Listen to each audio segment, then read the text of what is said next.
नमस्कार, मेरा नाम परवेज़ आलम है। सिने इंक की पॉडकास्ट सीरीज मुलाकात में आज मिलिए प्रसारक, लेखिका, रंगकर्मी, अभिनेत्री, फिल्म मेकर और टेलीविज़न प्रोड्यूसर रमा पांडे से, जो आज भी उतने ही सक्रिय हैं जितने कि अब से तकरीबन 50 साल पहले होती थी। अक्टूबर सन 2023 में जब रमा पांडे लंदन आई तो मैंने उन्हें सिने इंक के स्टूडियो में इस बातचीत के लिए आमंत्रित किया। जो लोग रमा पांडे को नहीं जानते, उनकी ओर से मेरा रमा पांडे से पहला सवाल था, कौन है रमा पांडे? एक ऐसा सवाल बहुत बार खुद भी पूछती हूँ अपने आप से, कौन हो रमा पांडे तुम?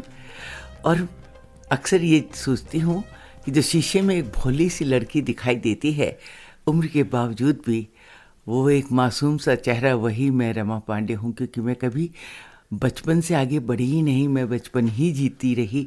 बचपन ने ही मुझे यौवन दिखाया या कहूँ प्रौढ़ता दिखाई, लेकिन फिर भी बचपन ने मेरा साथ नहीं छोड़ा। एक नन्ही बच्ची मचलती रही, आम की अमराइयों में झूला झूलती रही और खेलती रही उन तमाम लोक रंग के कलाकारों के साथ, बैठती रही मज़दूरों के साथ, उनकी थाली से खाती रही, उनके गाने सीखती रही। वो चिल्लाते थे, एक छोटी सी चवन्नी चांदी की, जय बोलो महात्मा गांधी की। तो रमा पांडे भी वैसे ही गाती रही। वो नाचे तो रमा पांडे नाचती थी। रमा पांडे शायद एक वो तितली ईश्वर ने पैदा की, जिसको ये कह के भेजा कि जहाँ साहित्य रस, जहाँ लोक रस, जहाँ तुम्हें आम आदमी के जन जीवन की बात कहने का कोई मौका मिले, बात ज़रूर कहना। इतना बोलती थी कि 7वीं क्लास तक आते आते हिंदी की टीचर ने हाथ खड़े कर दिए। बोले, अब तो माइक दे देती हूँ तुमको भैया, क्लास में इतना बोलेगी मेरे तो बस की नहीं। पहली बार वाद विवाद मैंने 7वीं क्लास में, यानी उस रमा पांडे ने इसलिए बोला माइक पे ला करके कि टीचर ने कहा कि इससे तुम क्लास में कम बोलोगी। तो मैंने सोचा ये प्रयोग भी हो जाना चाहिए। है, बस वही गलती वो कर गई। जैसे ही वो माइक मेरे सामने आए, इश्क हो गया मुझे तो माइक से। ये बात होती है। वो तो माइक अब भी नहीं छूट सकता। अगर मरी भी होंगे, गलती से रख जाए तो एक बार वापस उठ के खड़ी हो जाऊंगी। वो मैंने ये देखा कि सवाल तो मैंने दाग दिया, लेकिन उसके बाद में मैं ये सोच रहा था कि मैं सवाल कहाँ करूँ, इसलिए कि गुंजाइश ज़रा कम थी आपके वाक्यों के बीच में, सेंटेंसेस के बीच में। खैर, तो ये तो बड़ा अधूरा सा परिचय है। थोड़ा सा ज़रा इसको फास्ट फॉरवर्ड कर देते हैं कि वो रमा पांडे राजस्थान में किस जगह से निकलती है? मैं पैदा जोधपुर में हुई, मरुस्थल की लड़की हूँ और तमाम रंग मुझे मरुभूमि ने दिए।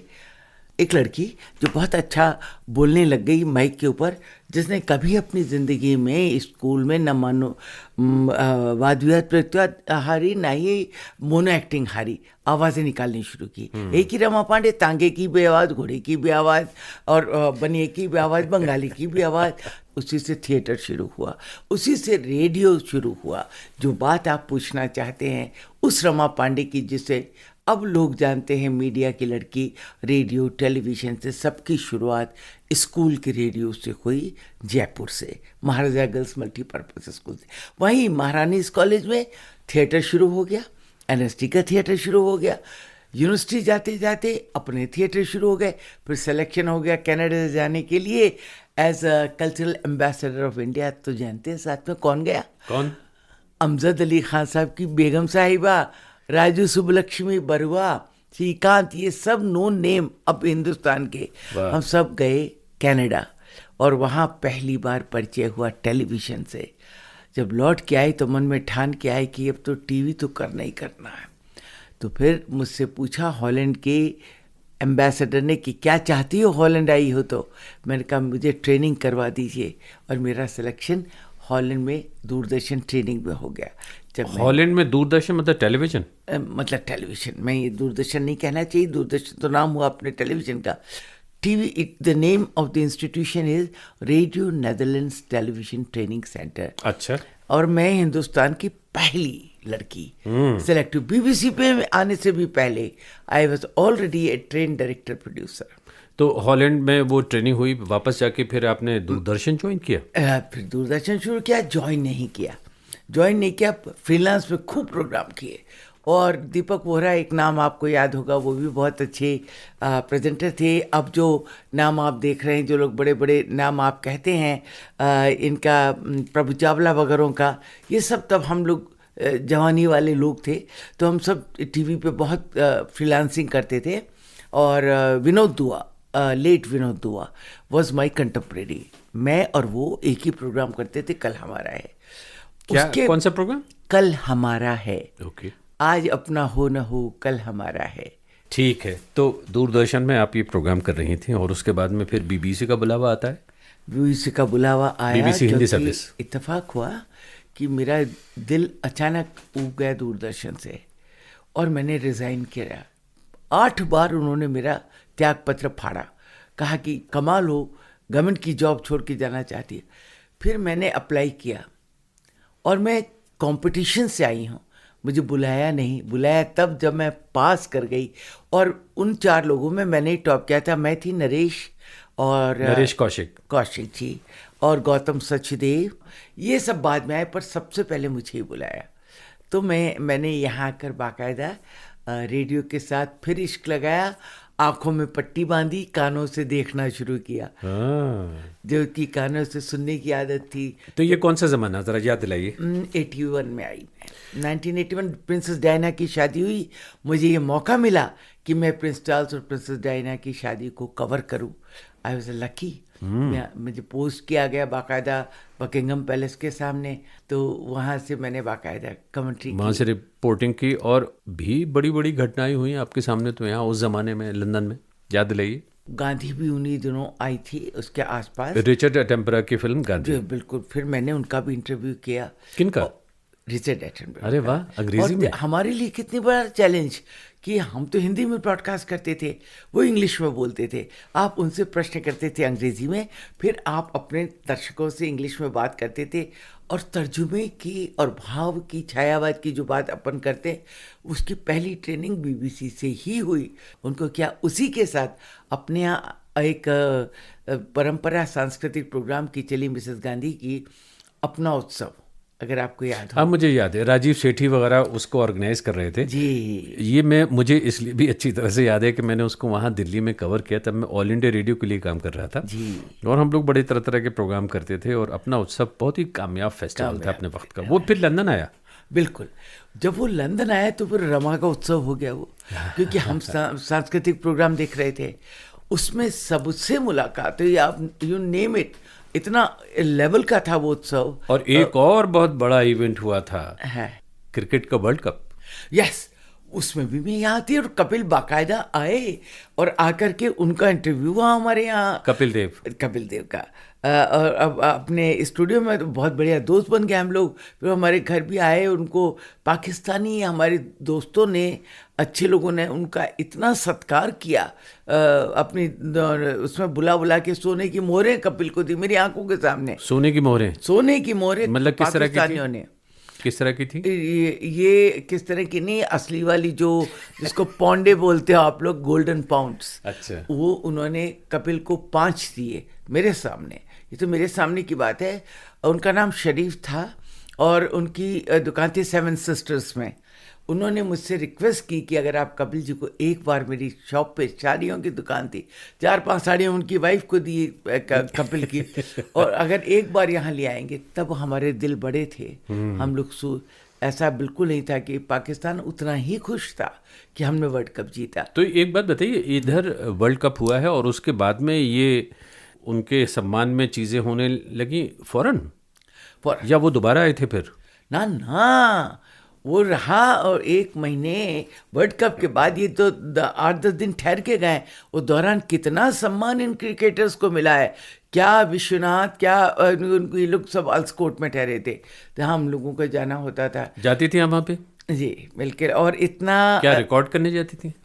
रिकॉर्ड उनके हैं अभी भी। हमने किया विश्वनाथ को, कपिल देव जी को, अब देव जी के तब कपिल ही कहा, और इनको भी दिल खोल के बात की इन्होंने सुनील गावस्कर ने। कपिल देव से अभी कोई आपका मिलना जुलना कभी होता है? बिल्कुल होता है। अच्छा, बिल्कुल। अरे जब वाह। आते हैं, हाँ, अब तो अपनी बेटी भी उनकी बड़ी हो गई, इसकी ब्याह व्याह को लेके चिंता कर रहे हैं बहुत। उन्होंने अपना बिजनेस अच्छा चला लिया, हिंदी बहुत अच्छी बोलने लगे। तब तो गाना गाते थे मेरे साथ, तुम जब होगी 60 साल की मैं होऊंगा 55 का, मुझसे अच्छा, छोटे हैं वो। ये गाना गाया उन्होंने? हाँ, मेरे लिए गाया, मेरे इंटरव्यू में गाया। बहुत अच्छी दोस्ती थी हमारी। रोमी तो हंसती थी, बोली रोमी की वजह से रमा से दोस्ती इतनी। और मेरे भाई से रोमी पीयूष उनकी पांडे से- वाइफ। जी, पीयूष से, मेरे भाई से, पीयूष पांडे से कपिल की तो है ही बहुत अच्छी दोस्ती, इला से भी है। और मैंने ये देखा कि जो उत्सव में आए थे लोग, उनमें जो मैंने कुछ इंटरव्यू किए वो बीबीसी की धरोहर है। बिरजू महाराज, जो तब उन्होंने कथकन का पूर्वा कह करके अपने पूरी ज़िंदगी की कहानी खोली। भीमसेन जोशी, गिरजा देवी, निर्मला देवी, माँ निर्मला देवी, जो किसी के काबू में नहीं आती थी, वो माँ आशीर्वाद दे करके उन्होंने कुंडलिनी विद्या पर बाकायदा मुझे इंटरव्यू दिया। बहुत देखिए, ये बातें तो बड़ी लंबी हैं और मुझे लगता है कि किस किस टॉपिक को छेड़िएगा और जिसको छेड़िएगा वहीं पे एक नई दास्तान सुनने को मिलेगी आपसे। एक बात छोटी सी और शेयर करना चाहती बताइए। हूँ। चूँकि मैंने तो अपनी शादी भी यहीं लंदन से ही मेरी हुई, हाँ, बेटा भी हाँ। मेरा यहीं हुई, तो मेरे लिए तो लंदन बहुत मायने रखता जरा है। शादी पे भी रोशनी डाल देते हैं। अच्छा चलो उस पर ये जरूर कैसे, डालो। ये लंदन में कैसे मुमकिन हुआ? ये लंदन में ऐसे मुमकिन हुआ कि हमने सोचा कि चूँकि हमारी दो धर्मों के बीच की शादी है और उसमें ज़रा सा भी बाल भर भी कोई भेद नहीं आए, तो लोगों ने दिल खुल के मोहब्बत को सलाम किया। सब जगह हमने बात की, तो कोई कहे कि आगा खानी उससे कर लीजिए, कोई कहे फलाने से कहे, हर जगह उन्होंने कहा कि अगर धर्म है तो मेरे नजम साहब ने एक ही बात कही, मैं एक इंसान से शादी कर रहा हूँ, मैं हरगिज़ नहीं चाहता कि किसी धर्म को कोई किसी तरह वो। तो पहले जो पंडित जी आई, शर्मा जी, उन्होंने इतना खूबसूरत विवाह कराया कि वो हीरो हो गए पूरे इंग्लैंड के। अगर आपको याद हो, बनारस के पंडित थे, चेस्ट इंग्लिश बोलते थे, अब उनका बेटा हीरो है, अब तो वो रहे ही नहीं। तो उन्होंने एक बहुत अच्छा सवाल किया, उन्होंने कहा कोई किसी को कहीं कन्वर्ट नहीं करेगा, कोई किसी से धर्म की बात नहीं करे। मुझे सिर्फ ये इतना बताइए नज़ीम साहब, क्या आप ये मानते हैं कि ऐसा हो सकता है कि हमारे अलावा भी कोई ऊपर गैबी ताकत हो, कोई ईश्वरीय शक्ति हो, कोई पावर अबव अस हो सकती है? He said yes. बोले मेरा काम हो गया, पावर विषाद करते हो, चले मेरे करिए। मैं जरा समझ लेता हूँ, ख़ासतौर पे उन लोगों के लिए जो अभी कुछ चीज़ें हो सकता है समझ नहीं पा रहे हैं, इसलिए कि वो नहीं जानते हैं तफसीलात क्या हैं। आपकी शादी हुई एक कश्मीरी मुस्लिम से। जी जी जी। नाम उनका नज्म। नजम साकिब। हाँ, तो वो यहाँ पे लंदन में क्या कर रहे थे उस वक्त? इश्क क्या करता है, वो पीछे पीछे आए थे, वो तो IAS ऑफिसर थे। वो तो बोले तुम्हारे संग मैं भी चलूंगा पिया, जैसे पतंग पीछे डोर, तो पीछे पीछे आ गए। तो वो वहाँ से लंदन आए और शादी लंदन में हुई। जी। वाह, क्या बात है।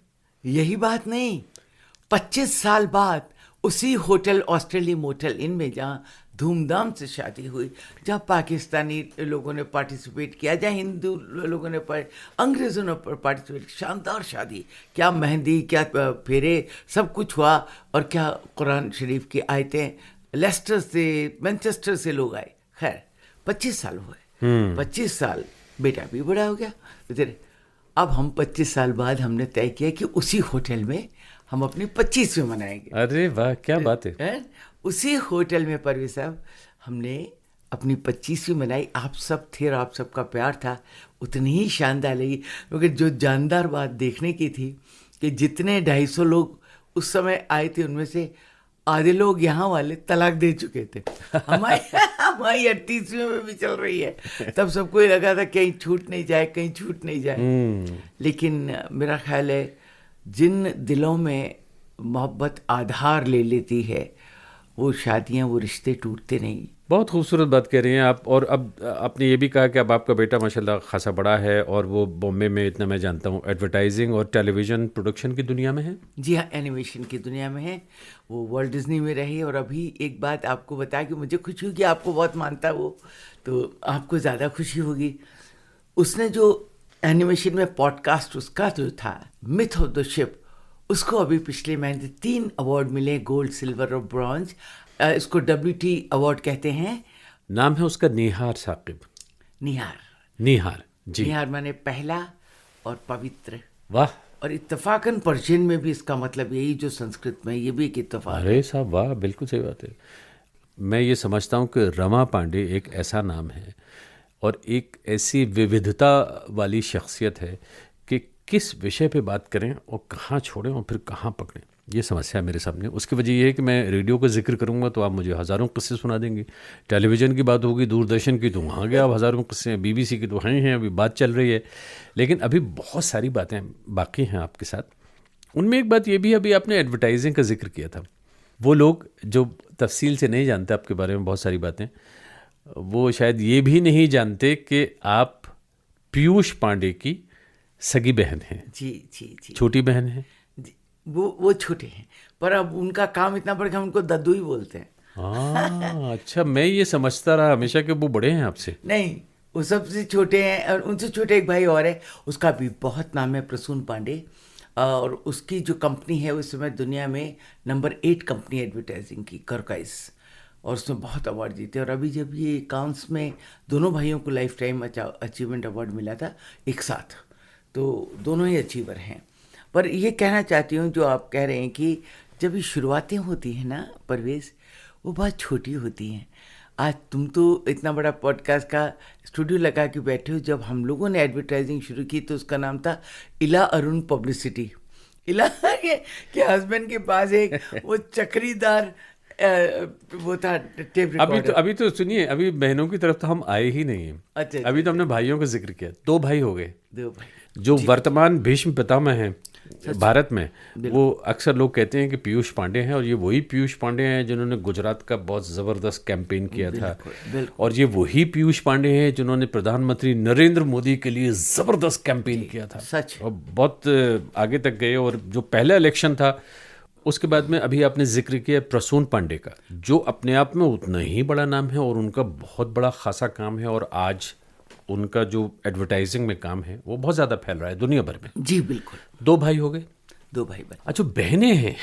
वो गजब है मामला। मुझे कभी कभी लगता है कि शायद ही ऐसा कोई ख़ानदान होगा जिसमें एक से एक प्रतिभावान शख्स निकला हो। ज़रा बताइए बहनों के बारे में। बहनें, हम 7 बहनें थी, 2 अब रही नहीं। उनमें से जो सबसे बड़ी थी वो हिंदी का एक बड़ा नाम थी, डॉक्टर हेमलता मिश्रा, आचार्य नंदुलाल वाजपेयी की पुत्रवधू थी। वो भी अपना बहुत लिख के गई, और उनके बाद वाली चली गई। और अब जो हम हैं 5 बहनें, 5 में से जिनको जो घर में रहती हैं लेकिन जिनकी लड़कियों ने बहुत बड़ा नाम कर लिया, वो अपना जिनकी HBO की वाइस प्रेसिडेंट रही, उसका नाम है श्रुति वाजपेयी। HBO जो अपने आप में बहुत बड़ा प्लेटफॉर्म है, बहुत बड़ा OTT का भी, और फिल्में और डॉक्यूमेंट्रीज बनाने श्रुति का। त्रिवेदी उसका नाम। क्या नाम है? श्रुति त्रिवेदी। श्रुति त्रिवेदी, वो उसकी वाइस प्रेसिडेंट है। ये बेटी आपकी बहन की बेटी? बहन की बेटी। और जो बहन नहीं रही, उनकी बेटी जी टेलीविजन की वाइस प्रेसिडेंट है। जो बहन नहीं रही, उनका लड़का इस समय इंडिया की नंबर 5 मल्टीपर्पज़ एडवर्टाइजिंग कम मल्टीपर्पज़ डिज़ाइनिंग कंपनी चला रहा है। उसका नाम है साइडवेज प्रोडक्शंस। हाँ, बहुत मशहूर है। और उसका नाम है अभिजीत अवस्थी। अरे वो तो सुनिए, ये तो आप बहनों के बच्चों पे आ गए हो, वो बहुत कामयाब है, मुझे पता है, मैं जानता हूँ थोड़ा बहुत उनके बारे में। जरा बहनों को तो इंट्रोड्यूस कर दिए, इसलिए कभी एक दो नाम बड़े गजब के आ रहे हैं। बिल्कुल। मेरे बाद इला अरुण। इला अरुण जो भारत की मशहूर गायिका है। गायिका भी, इस समय एक्ट्रेस बहुत जबरदस्त हो गई वो। अच्छा, उसका भी थिएटर कंपनी बहुत जबरदस्त चल रही। मेरा भी थिएटर का जिक्र करना चाहूंगी कि वो बात करेंगे, थोड़ा बहनों की बात हो जाए पहले। इला की बेटी खुद बहुत बड़ी एक्ट्रेस है, और इस समय 3 उसकी वेब सीरीज आ रही हैं, 3 इला की आ रही हैं। बेटी का क्या नाम है? इशिता अरुण। इशिता अरुण। हाँ, अब इस समय टिकटॉक में भी टॉप। अच्छा, उसका दामाद, उसको जाने कितने अवार्ड्स मिले। इला अरुण का दामाद यानी इशिता का हस्बैंड। इशिता का हस्बैंड। अभी जो फिल्म आई थी धाकड़ की धक तक, उसको 4-5 अवार्ड्स में। उसके नाम है ध्रुव घाणेकर। वो इंडिया का टॉप मोस्ट कंपोज़र है म्यूज़िक का, और एडवर्टाइजिंग में भी वो टॉप है। और फिल्में उसकी 3 आई, तीनों ही फिल्मों में उसको अवार्ड मिला। ये तो इलाका हो गया। एक और मैं बहन है? रमा हूँ। एक और बहन है आपकी? अब उसके बाद अरे 2 और है। एक है दीपा, वो डॉक्टर है, वो अमेरिका में है। अच्छा, वो शो बिजनेस में नहीं है? वो शो बिजनेस है, पेंटर वेंटर बची। उसके बाद तृप्ति है जिसने अगेन धागा, उसकी किताब है 3 आई, तीनों आ गई उसमें अवार्ड लिस्ट में। अभी जो लेटेस्ट उसकी आई है वो है हाफ प्रिंसेस। उसने पेंगुइन का रिकॉर्ड तोड़ दिया 6 ही महीने में।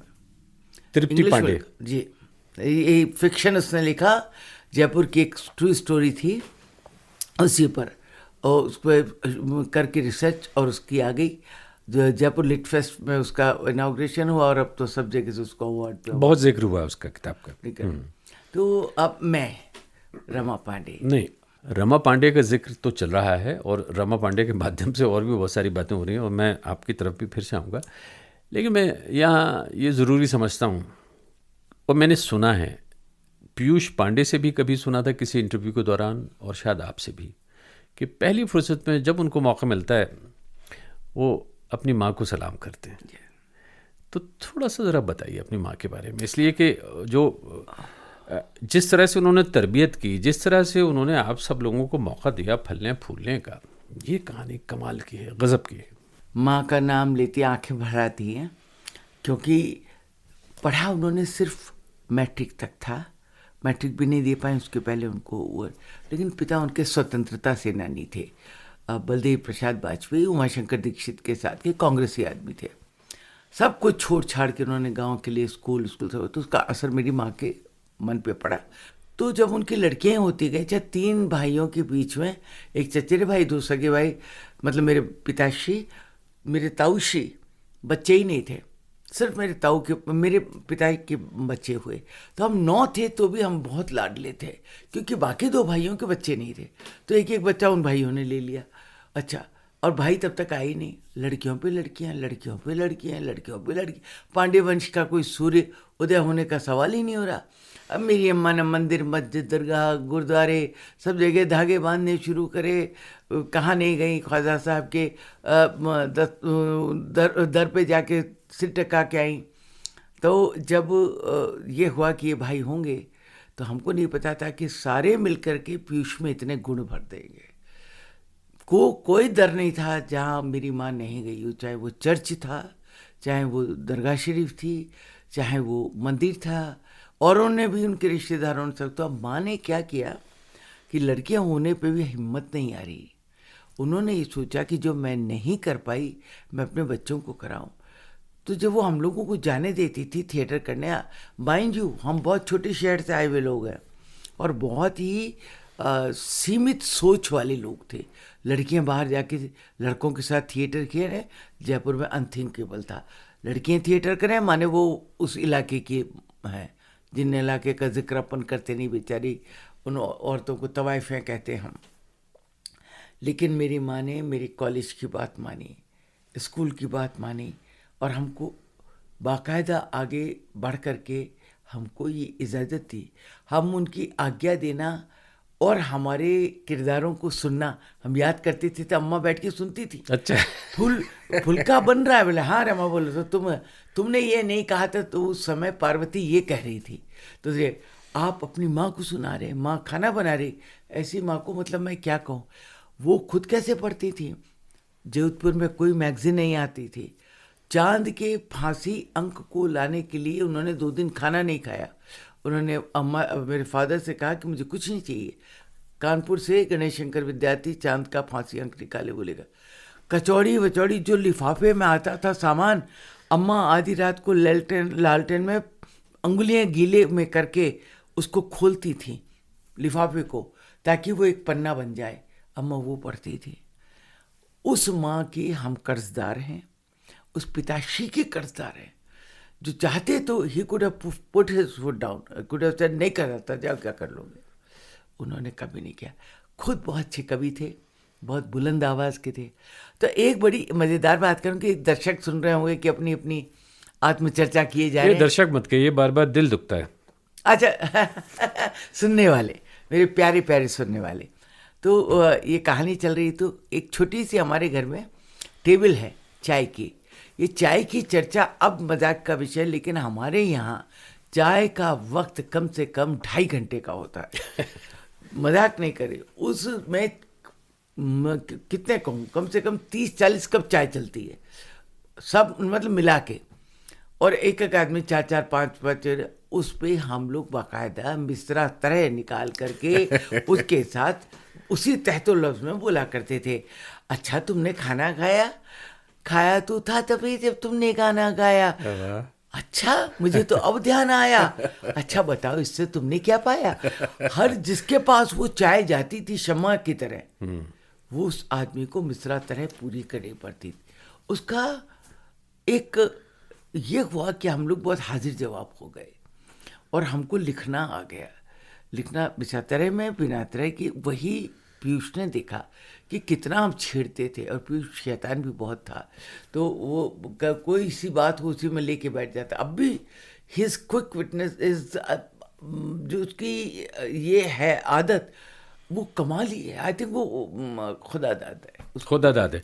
अब और आपकी माता जी का भी जिक्र हो गया यहाँ पे, पीयूष पांडे का आपने खुद ही जिक्र कर दिया, तो मैं एक बार फिर से ज़रा सा पूछ लेता हूँ, क्या कर रहे हैं आजकल? आजकल वो एडवाइजर हो गए हैं, chief adviser to the entire company of Ogilvy Mather and company. वो अभी 2 महीने पहले ओगिलवी माथेर एंड कंपनी, जो दुनिया की बहुत बड़ी एडवर्टाइजिंग कंपनी है, उसके चीफ एडवाइजर।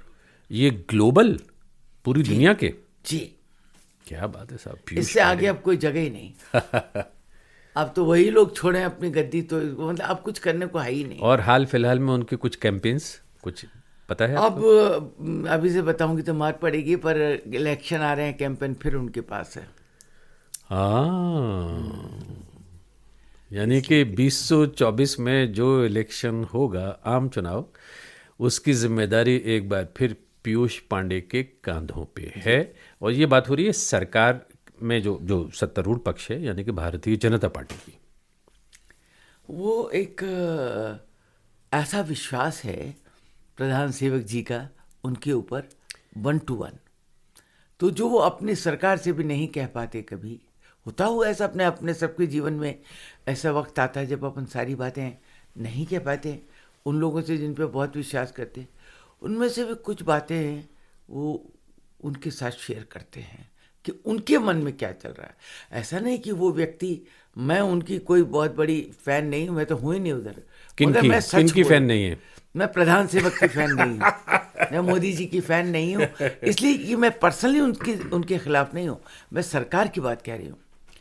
पर कभी कभी आदमी अकेला भी पड़ता है। भीड़ में अकेला हूँ सुनसान के सहारे, जैसे कोई सोना मंदिर गांव के किनारे। ये ऐसे अकेले पड़ गए हैं वो। तो कई बातें ऐसी होती जो वो चाहते हैं और नहीं हो सकती, क्योंकि आसपास एक सशक्त समूह है जिससे वो घिरा है। ऐसे घिरते हैं लोग, तो उसमें से कुछ बातें शेयर करते हैं, तो कुछ बातें कैंपेन में उनके मन की जाती हैं। That's why he wants Piyush. बहुत दिलचस्प बातें आपसे चल रहे हैं रमा पांडे, और मुझे तो ऐसा लगता है कि इनमें कई कहानियाँ छिपी हुई हैं, लेकिन मैं श्रोताओं पर छोड़ देता हूँ कि जो कहानी भी उनको लगे कि हाँ ये आगे ले जाने वाली है, उनको ले जाने दीजिए। अभी ये नहीं पता कि आजकल आप किस काम में मसरूफ़ हैं। एक तो छोटी सी बात ये भी शेयर करना चाहती हूँ कि मैंने जीवन में जो भी कुछ किया राजस्थान में, मैं हर चीज़ में पहली मैं ही थी। अगर वो एनसीसी थी तो कमांडेंट पहली मैं थी। मैंने बाकायदा 12 बोर की बंदूकें चला रखी हैं, 303 चला रखी है, मैं पिस्टल चला लेती हूँ बाकायदा। मतलब मैं सार्जेंट मेजर हो करके मैंने एनसीसी छोड़ी। अगर मैंने रेडियो लिया तो मैं पहली थी। अगर टेलीविज़न आया तो राजस्थान का पहला चेहरा, सेटेलाइट में भी मैं ही थी, युवाणी में भी मैं ही थी। मतलब पहला शायद चुनौतियाँ झेलने का एक मुझ में जुनून है कि पहला कुछ ऐसा करो जो किसी और ने नहीं किया हो। ये मैंने क्यों कहा आपसे कि अगर आप पहले की वो लगाएंगे, हज़ारों इनाम है मेरे। तो जब मैंने रंगमंच दोबारा शुरू किया तो वो भी मैं अब हिंदुस्तान में पहली ऐसी डायरेक्टर प्रोड्यूसर हूँ जिसके अपने लिखे, अपने डायरेक्टेड, अपने प्रोड्यूस प्ले हो रहे हैं। 30-30 आदमियों की कास्ट है। ग्रंजर आप देखोगे तो कहोगे कि यार ये तो एनएसडी से होना चाहिए, तो तुम कैसे इतने लाखों की खर्चे वाले प्ले तुमने कर उठाए। और हम टिकट नहीं बेचते, क्योंकि हमारा मोटो है कि हम रंगमंच लोकप्रिय हो, इसलिए लोगों तक जाओ। और लोगों की कोविड के बाद मादा ही नहीं रख गया कि वो 500 रुपये का टिकट खरीद के आए। 400 की सीटों में 500 की टिकट बेच भी लिए तो कितना कमाओगे। ये जो रंगमंच है, थिएटर है, कहाँ कर रही हैं आप? दिल्ली में? मैं दिल्ली में और बाहर ले जा रही हूँ बाकायदा। जयपुर में किया, जम्मू में किया, भोपाल में किया, अब फिर फरवरी में भोपाल में है। आपके थिएटर ग्रुप का नाम क्या है? रत्नव रमा थिएटर नाट्य विद्या, उसका शॉर्ट फॉर्म है रत्नव। और सबसे बड़ी बात कि 30 आदमियों की कास्ट से हम कम से कम 10 लोग गांवों से लेते हैं, लोकल विद्या, क्योंकि हमारा मोटो है to preserve the oral arts of India. तो उसके लिए हम बिना फ्यूजन किए, बिना उनको उनका स्वरूप बदले, जैसे वो हैं अपने साथ मिलाते हैं। अर्बन आर्टिस्टों को उनके साथ मिल करके गाना प्रेजेंट करना सिखाते हैं।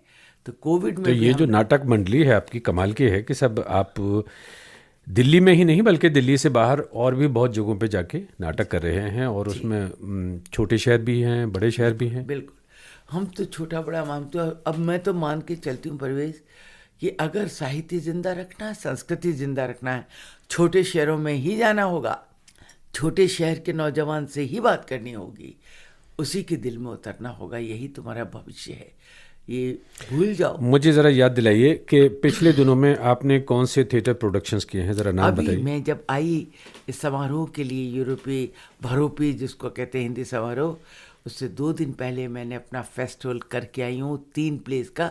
यमपुत्र, सुल्ताना, शाइस्ता। बहुत काम मैंने मुस्लिम औरतों के लिए किया, और तीनों प्ले पे स्टैंडिंग ओवेशन 2-2 मिनट के हुए। ये कहाँ पे हुए थे? श्री राम सेंटर। हम प्रॉपर काम करते हैं। श्री राम सेंटर, मंडी हाउस, नई दिल्ली। जी, हम हर प्ले वहीं से शुरू करते हैं, क्योंकि वो ड्रामा का बहुत अच्छा मंच है। अरे वो कमाल की जगह है सब। वहाँ पे क्या क्या खूबसूरत थिएटर हुए हैं, क्या क्या ड्रामे हुए हैं, मुझे तो वो सब याद है एक ज़माने में। उसकी साउंड अपनी अलग है, और एनएसडी को टक्कर देती है हमने। एनएसडी खुद मानते हैं, एनएसडी के डायरेक्टर आते हैं, खुद कहते हैं हमने उनको टक्कर नहीं, हम टकराना नहीं चाहते। मगर हम कहते हैं कि बिना किसी सरकारी सहायता के परवेज, हम किसी भी सरकार से, हमारे पास कोई डोनेशन नहीं है, तो आप कहोगे कि टिकट नहीं बेचती, डोनेशन नहीं लेती, तो तुम करती क्या हो? अरे मैंने बस वो सवाल पूछा नहीं, मैंने कि पता नहीं ऐसा तो नहीं है मैं दुखती रग पे हाथ रख रहा हूँ। नहीं, दुखती रग है। लेकिन मैंने नया नारा लगाया है कि कॉरपोरेट सेक्टर को विज्ञापन का एक मुश्त रकम अलग निकालनी चाहिए, and it should be supported by corporate sector, by sponsorship, जिसको कॉरपोरेट की दुनिया में कहते हैं CSR, कॉरपोरेट सोशल रिस्पॉन्सिबिलिटी। हाँ, उसको हम और भी फाइन लाइन कर दी हमने। बोले सोशल रिस्पॉन्सिबिलिटी में तो हॉस्पिटल भी आता है, तो उसमें तो आपका स्कूल भी आते हैं। हम कहते हैं ये रंगमंच, क्योंकि संस्कृति को एंटरटेनमेंट ही बचाएगा, because it's not only entertainment. इससे रंजकता जो है वो आपके संस्कृति का हिस्सा है। अगर आप चाहते हो ना हिंदी बचे, चाहते हो मूल्य बचे, चाहते हो समाज बचे, तो आपको मंच को सलाम करना ही पड़ेगा, आपको जीवित आदान प्रदान करना ही पड़ेगा। इस पर हम आजकल लड़े पड़े हैं, और थोड़ा बहुत जो ज़मीनों का आता है वो अपना लगाती हो, बाकी उसका जो आता है कॉर्पोरेट सेक्टर से, उसमें जो अभी अभिजीत अवस्थी का नाम लिया, वो पहला ऐसा नौजवान निकला है जिसने साइड वे को डिक्लेयर कर दिया, side way will support the live theatre. बहुत उम्दा।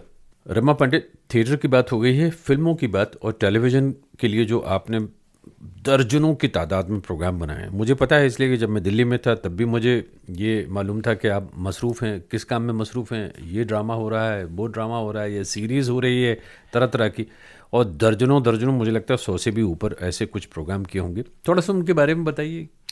देखिए, मैं जैसे जयपुर रेडियो को अपने माँ बाप मानती हूँ, ऐसे मैं दिल्ली दूरदर्शन को भी मानती हूँ। मैं दूरदर्शन की बेटी हूँ, जब मैं लौट के कनाडा से आई तब उन्होंने मुझे पहला प्रोग्राम जो फ्रीलांसिंग पकड़ाया, उसके बाद तो मतलब बराबर मैं उसमें अंदर उतरती ही चली गई सागर में। और फिर मुझे स्कॉलरशिप अलॉट हुई नेदरलैंड से, टेलीविज़न ट्रेनिंग सेंटर से। वहाँ से लौट के आई तो फिर मेरे पीछे पड़ गए लोग कि अब ज्वाइन कर लो, तो मैंने इनको ज्वाइन किया एज ए प्रोड्यूसर, नौकरी की बाकायदा। वो उसके बाद BBC आई, यही 2 मैंने सरकारी नौकरी की। मतलब बीच में कॉलेज में एक बार लेक्चर थी, मैंने आगे ज़्यादा नौकरी की, मैं बंधन पसंद ही नहीं। तो खैर एनीवे, उनके दौरान मैंने चूँकि इतिहास में MA किया, टॉप किया, तो मुझे डॉक्यूमेंट्री मेरा फोटे है, तो मुझे लगा कि विरासती काम मुझे संभालना चाहिए। तो 1,500 डॉक्यूमेंट्रीज़ हैं मेरी। 2 चैनल आज मेरी 20 साल से YouTube पे चल रही हैं। जाने अपना देश, आई रिपीट द नेम, जाने अपना देश, और आई लव लद्दाख।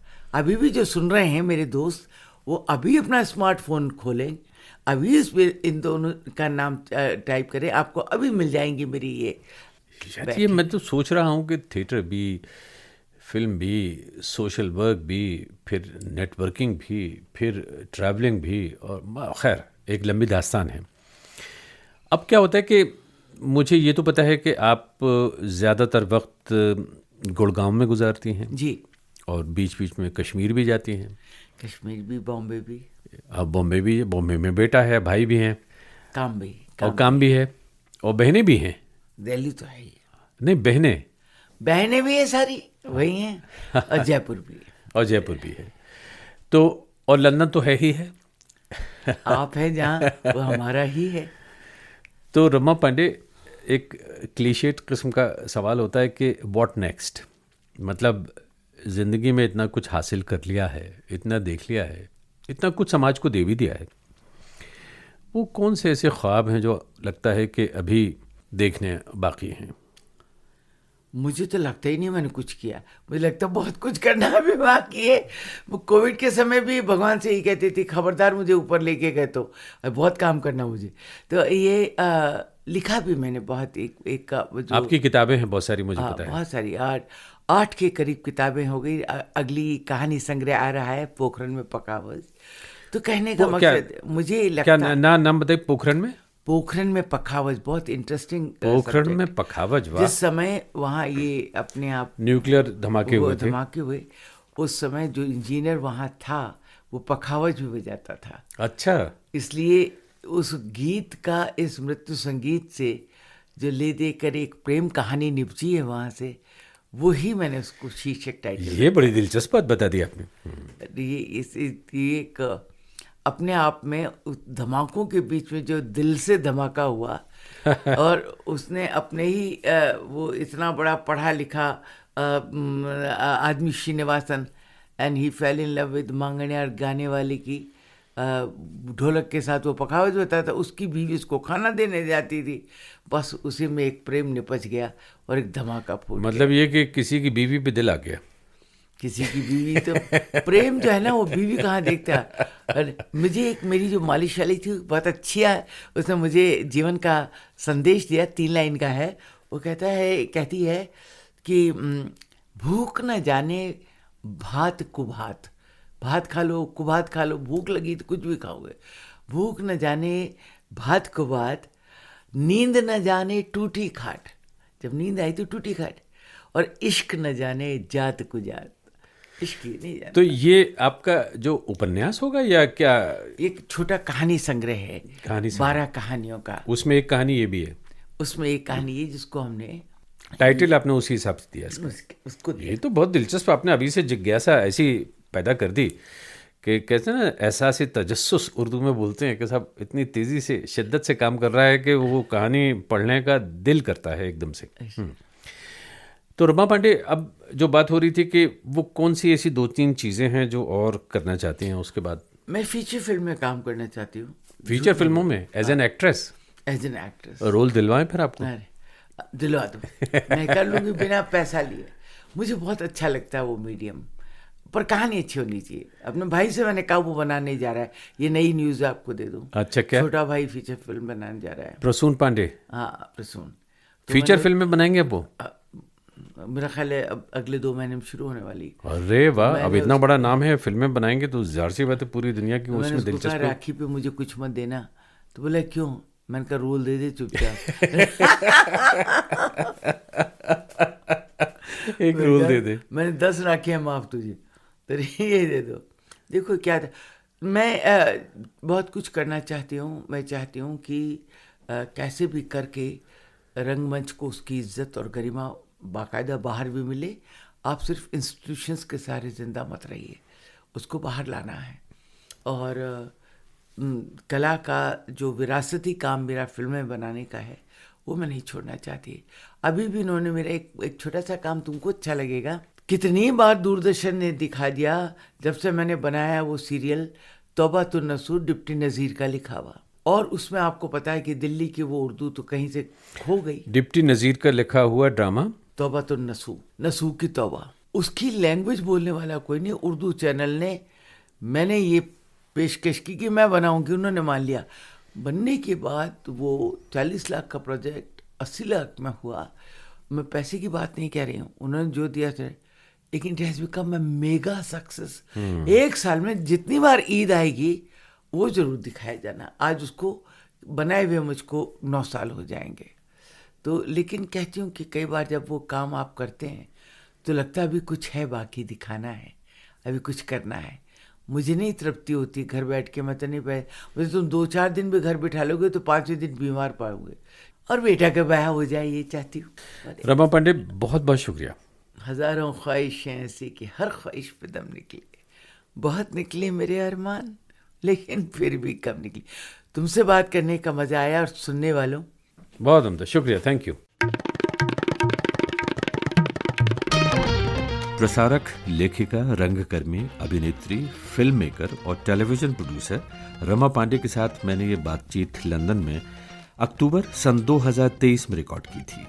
सिनेक की पॉडकास्ट सीरीज मुलाकात में मशहूर हस्तियों के साथ बहुत सारे इंटरव्यूज शामिल हैं, और ये सभी एप्पल, स्पॉटिफाई, जियो सावन के अलावा और भी पॉडकास्ट के प्लेटफॉर्म्स और साथ में यूट्यूब पर भी मौजूद हैं।